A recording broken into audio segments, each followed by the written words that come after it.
সমাধান চাও যদি জীবনে মরণে, ফিরে যাও খুঁজে নাও চোখ রাখো কোরআনে। আসসালামু আলাইকুম ওয়া রাহমাতুল্লাহি ওয়া বারাকাতুহু। ইন্নাল হামদুলিল্লাহ ওয়াস সালাতু ওয়াস সালামু আলা রাসূলিল্লাহ।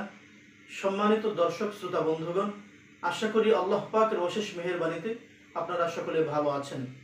দূরে কিংবা কাছে, দেশে কিংবা প্রবাসে, যে যেখান থেকে এই মুহূর্তে আমার সাথে অংশগ্রহণ করেছেন, সকলকে জানাচ্ছি আন্তরিক মোবারকবাদ।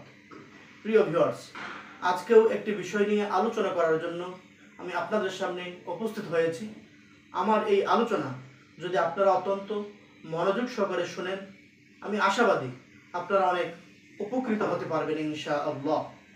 আমার আজকের আলোচনার বিষয়বস্তু হচ্ছে, একজন ব্যবসায়ী ব্যক্তি জাদুতে আক্রান্ত হলে তার মাঝে কি ধরনের সমস্যা দেখা দিবে। যারা ব্যবসায়ী আছেন, অনেকেই আমাদের কাছে আসেন এবং বলে থাকেন তারা নানান ধরনের সমস্যায় থাকেন, যেই সমস্যা থেকে তারা কোনোভাবেই উঠে আসতে পারেন না। সেই সকল ব্যবসায়ীদের ক্ষেত্রে দেখা যায় অনেকেই জাদুতে আক্রান্ত থাকেন। তাদের এই ব্যবসাকে বাধাগ্রস্ত করার জন্যে তার কোনো না কোনো শত্রু তাকে ক্ষতি করেছে, আর ক্ষতি করার কারণে তার ব্যবসায়িক কাজে সবসময় তিনি বাধার সম্মুখীন হচ্ছেন। একের পর এক বাধা তাকে ঘিরে রাখছে, কোনোভাবেই সে সকল বাধাগুলো তিনি কাটিয়ে উঠতে পারছেন না।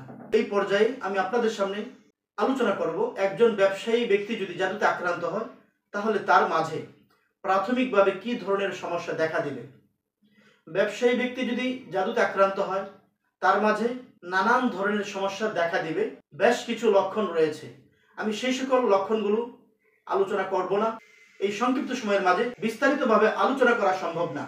আমি আজকে শুধু একজন ব্যবসায়ী জাদুতে আক্রান্ত হলে প্রাথমিকভাবে কিভাবে বোঝা যাবে এই ব্যবসায়ী তিনি জাদুর মাধ্যমে ক্ষতিগ্রস্ত হয়েছেন, জাদুতে আক্রান্ত হওয়ার কারণে তার ব্যবসা বাধাগ্রস্ত হচ্ছে, যেন যে কোনো ব্যবসায়ী ব্যক্তি প্রাথমিক একটি ধারণা নিতে পারেন। আমার আজকের আলোচনা শুধু তাদের জন্যে। একজন ব্যবসায়ী যদি জাদুতে আক্রান্ত হয় এবং জাদুর মাধ্যমে তাকে ক্ষতি করা হয়, তখন দেখা যাবে তিনি সবসময় এক ধরনের মানসিক অস্থিরতার মধ্যে সময় পার করবেন। তিনি কখনোই মানসিকভাবে স্বস্তিতে থাকতে পারবেন না।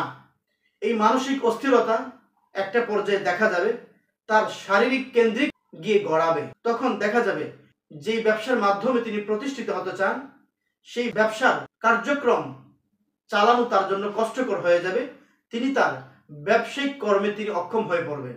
যখনই দেখা যাবে কোনো ব্যবসায়ী মানসিকভাবে অস্থিরতায় পড়ে যাবেন বেশি, কোনোভাবেই তিনি তার এই ব্যবসাকে নিয়ে মানসিক স্বস্তিতে থাকতে পারবেন না, এবং তার এই মানসিক অস্বস্তির পাশাপাশি তিনি শারীরিকভাবে বিভিন্ন সমস্যায় জর্জরিত হয়ে পড়বেন, তিনি অক্ষম হয়ে পড়বেন। তার এই ব্যবসার কার্যক্রম তিনি ভালোভাবে করতে সক্ষম হবেন না। যেই কাজ তিনি করেন, এই কাজের কর্মক্ষমতা তিনি হারিয়ে ফেলবেন। সেটা হতে পারে শারীরিকভাবে অথবা মানসিকভাবে। এর কারণ হচ্ছে তিনি জাদুতে আক্রান্ত হয়েছেন বিধায় তিনি তার এই ব্যবসায়িক কর্মক্ষমতা হারিয়েছেন, তার ব্যবসার ক্ষেত্রে তিনি ক্ষতিগ্রস্ত হয়েছেন। আর এই জাদুটা দুটি ভাবে করা হতে পারে। একটা হচ্ছে আপনার কোনো মানুষ শত্রু হয়তো বা আপনাকে করেছে, আর এই মানুষ শত্রুর জাদুর মাধ্যমে আজ আপনি ব্যবসায়িকভাবে ক্ষতিগ্রস্ত হয়েছেন। জাদুর মাধ্যমে ব্যবসায় ক্ষতিগ্রস্ত হওয়ার আরও একটি মাধ্যম রয়েছে, আর সেটি হচ্ছে কোনো জিন হয়তোবা আপনাকে ক্ষতি করছে। যে কোনোভাবেই হোক, যে কোনো মাধ্যমেই জিন হয়তোবা আপনার কাছে এসেছে আপনাকে ক্ষতিগ্রস্ত করার জন্য। জিনিক্যাল গবেষণাও দেখা গিয়েছে, যদি কোনো ব্যবসায়ীর পিছনে ব্যবসাকে বাধাগ্রস্ত করার জন্য জিন পিছনে লেগে যায়, সেই ব্যক্তিও তার এই ব্যবসায়িক কার্যক্রম নিয়ে, তার ব্যবসাকে নিয়ে তিনি বিভিন্ন সমস্যায় জর্জরিত হয়ে পড়েন। হয়তোবা যে কোনোভাবে জিন প্রতিহিংসা পরায়ণ হয়ে আপনার ক্ষতি করার জন্য আসছে, অথবা কোনো জিনকে চালান করে আপনার কাছে পাঠানো হয়েছে। এর ফলে যে কোনোভাবেই হোক সে আপনাকে একেবারে ব্যবসায়িক ক্ষেত্রে ধ্বংস না করার আগ পর্যন্ত সে ক্ষান্ত হবে না। বিভিন্ন ব্যবসায়ীদের ক্ষেত্রে আমরা দেখেছি, একসময় তার খুব ভালো ব্যবসা ছিল, এই ব্যবসা নিয়ে তিনি অত্যন্ত স্বাচ্ছন্দ্যে জীবন যাপন করেছেন। একটা পর্যায়ে দেখা যায় যে এই ব্যবসা তিনি করছেন, এই ব্যবসার মাধ্যমে তিনি এখন আর লাভবান হতে পারছেন না।